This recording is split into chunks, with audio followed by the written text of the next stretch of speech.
আমরা মেয়েরা চাইলেই সব সময় বাইরে গিয়ে কাজ করতে পারি না, চাকরি করতে পারি না। কারণ আমাদের সংসার আছে, বাচ্চা আছে, এগুলো সামলিয়ে কিন্তু চাইলেও চাকরি টাকরি করা যায় না। এই জন্য আমি মনে করি সেলাই কাজটাই বেস্ট অপশন। ঘরে বসে করা যায় আর পাশাপাশি সংসারের সব দায়িত্ব পালন করা যায়। হ্যালো এভরিওয়ান, আসসালামু আলাইকুম। আমি শারমিন। আমার এই ভিডিওটা যদি ভালো লাগে একটা লাইক দিয়ে দেখা শুরু করবেন, আর যদি বেশি ভালো লাগে চ্যানেলটা সাবস্ক্রাইব করবেন। তো আমি ঘরে বসেই ব্যবসা করি, আর আমার এই যে ছোট্ট বাচ্চাটাকে সময় দিতে পারি। তো একটা সময় ছিল আমিও কিন্তু দোকান নিয়ে বাইরে কাজ করতাম। এই ক্ষেত্রে অনেক সমস্যা হয়ে যায়। তো আমার মেয়েটা সারাদিন একা বাসায় থাকতো, আর আমিও তাকে অনেক মিস করতাম। এই জন্য আমি বাইরে ব্যবসা ট্যাবসা ছেড়ে, দোকান ছেড়ে এখন বাসায় চলে আসছি, ঘরেই কাজ করি। আলহামদুলিল্লাহ, ঘরে ইনকাম কম হলেও নিজের মেয়েকে সময় দিতে পারি এবং নিজেকেও একটু সময় দিতে পারি। আসলে টাকা পয়সায় কিন্তু জীবনে সব না, একটু ভালো কোয়ালিটি টাইমও কাটানো লাগে বাচ্চাদের সাথে বলে আমি মনে করি। আর যেহেতু কাজটাও করতে হবে, একেবারে ছেড়ে দিয়ে পারবো না, কারণ আমার সংসার, আমার বাচ্চা, সব দায়িত্ব আমার নিজের উপর। বাচ্চা, সংসার সব কিছু মিলিয়ে আমি ডিসিশন নিয়েছি কম ইনকাম হলেও আমি বাড়িতে থেকেই কাজ করব। এতে করে আমি আমার নিজেকে একটু টাইম দিতে পারবো, আর আমার বাচ্চাও আমার জন্য কষ্ট পাবে না। বাচ্চারা যে কী পরিমাণ কষ্ট পায় মা দূরে থাকলে, এটা আমি জানি, কারণ আমার ছোটোবেলাতেও এমন ছিল।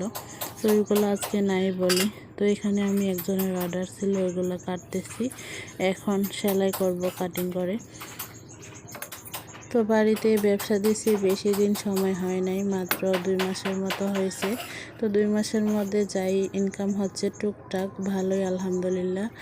আর আমার কাছে যা কাপড় ছিল আগের দোকানের, ওইগুলোই আমি নিয়ে আসছি। এর মধ্যে আবার কিছু কাপড় উঠাইছি।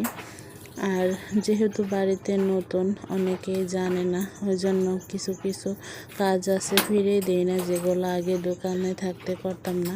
কারণ দোকানে তো প্রচুর অর্ডার ছিল, অনেক কাজই রাখতাম না। আর এখন যেহেতু বাড়িতেই করি, ছোট ছোট কাজগুলো ফিরিয়ে দিই না, কারণ ছোট কাজ থেকেই বড় কাজ আসে বলে আমি মনে করি।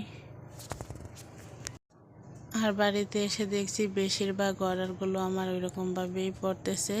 কেউ একটা পুরাতন জামা ঠিক করাতে এসে আমাকে দেখছে, আমার কাছে কাপড় আছে দেখতেছে, এরপরে কোনো কিছু একটা অর্ডার দিয়ে যাচ্ছে। ওই জন্য আমি ছোট কাজগুলোকে ইগনোর করি নাই। ব্যবসার প্রথমে আমি এরকমই করছি, আর এখন তো আমি বাড়িতে কাজ করি, তো আমার ছোট কাজগুলো করতে হবে। এই যে আমি কাজ করতেছি আর আমার মেয়েটা আমার পাশে বসে আছে, ওর সাথে কথা বলতেছি, সময় কাটাইতেছি। এটা যদি আমি কোনো কোম্পানিতে অথবা দোকানে থাকতাম তাইলে সম্ভব হতো না। তো এখানে আমি আগে সেলোরটা কেটে নিয়েছি, আর এখন জামাটা কাটতেছি। আর এই সেলোরটা এক্সট্রা ছিল, এটাও কাটতেছি। আমার দেখা দেখি দেখেন আমার মেয়েও কেচি নিয়ে বসে গেছে, কাপড় কাটবে। সে প্রায় সময় এমন করে, আমার সাথে সেলাই করবে, আমার সাথে কাটিং করবে। তবে আমিও তাকে যে কাজটা শিখতে তার আগ্রহ, ওইটা শেখাইব। কারণ মেয়েদের না কাজ জেনে থাকা অনেক দরকার, যেটা আমি বুঝি। আজকে যদি আমি কাজটা না জানতাম, তাহলে আমার যে কী করতে হতো আমি নিজেও জানি না। হ্যাঁ, হয়তো বা কোনো কাজ পেতাম কোনো কোম্পানিতে বা কোনো গার্মেন্টসে চাকরি করতে হতো, কিন্তু কাজটা জানা রাখায় কত সুবিধা হয়েছে জানেন। এই যে আমি ঘরে বসেই কিন্তু ইনকাম করতে পারতেছি সেলাই কাজটা শিখে, আর পাশাপাশি আমার মেয়েটাও কষ্ট করতেছে না। জীবনের সবচেয়ে কঠিন সময়গুলো এখন পার করতেছি ধৈর্য ধরে। আল্লাহর কাছে লাখো কোটি শুকরিয়া, তারপরও যে আল্লাহ রিজিকের ব্যবস্থা করে দিচ্ছে কাজটা জেনে রাখায়।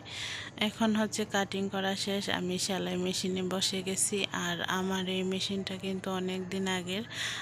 আল্লাহর কাছে লাখো কোটি শুকরিয়া, আবারও বলছি। এই মেশিনটা দিয়ে আমি অনেক অনেক টাকা ইনকাম করছি, আর বর্তমানেও করতেছি। আর আমার কাছে হচ্ছে বাচ্চাদের জামা, তারপর 3 পিস, গজ কাপড়, প্রিন্টের কাপড় এগুলো আছে। আর অনেকগুলো টুকরা কাপড় আছে যে আমি বলছিলাম আগে দোকান দিচ্ছি যে ওইখান থেকে টুকরাগুলো কাজে লাগাইতে পারি নাই, এখন কাজে লাগাবো।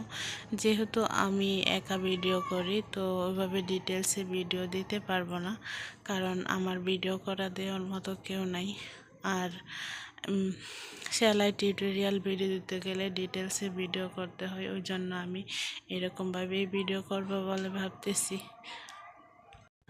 আপনাদের কাছে আরেকটাও রিকোয়েস্ট, এই পর্যন্ত যারা আমার ভিডিওটা দেখতেছেন প্লিজ আমার চ্যানেলটাকে সাবস্ক্রাইব করবেন আর একটা লাইক দিবেন। আর যারা লাইক দেন নাই বা সাবস্ক্রাইব করেন নাই তো দেখেন, আরও একদিন দেখতে দেখতে হয়তো বা ভালো লাগা হয়ে যেতে পারে। আমরা গরিব মানুষ, আমাদের বেশি কোনো চাহিদা নেই, অল্প চাহিদা। তো অল্প চাহিদার মধ্যেই নিজের শখগুলো পূরণ করার চেষ্টা করি। আর আমার তো বেশি কোনো চাহিদা নাই, কারণ আমার ঘরটা দেখেন তেমন কোনো কিছুই নেই। আপাতত স্বপ্ন নিজের ব্যবসাটাকে বড় করার। যদি আমি নিজের ব্যবসাটাকে বড় করতে পারি, ভালো জায়গায় নিয়ে যেতে পারি, ধরে রাখতে পারি, তো ওইটা থেকে আমি ইনশাল্লাহ সব কিছু করতে পারবো। তো এই ধৈর্যটাই আপাতত ধরছি। আর আল্লাহর কাছে একটাই চাওয়া, আপাতত আমার ব্যবসাটা যেন ঠিক থাকে, বড় না হোক কিন্তু ধরে রাখতে পারি। তো সবাই ভালো থাকবেন, আমার জন্য দোয়া করবেন। আমিও আপনাদের সবার জন্য দোয়া করি। নতুন নতুন ভিডিও করছি আর ভয়েস দিচ্ছি, জানি না কেমন হবে, ভুল ত্রুটি হলে অবশ্যই ক্ষমা করে দিবেন। ধন্যবাদ সবাইকে। আসসালামু আলাইকুম, আল্লাহ হাফেজ।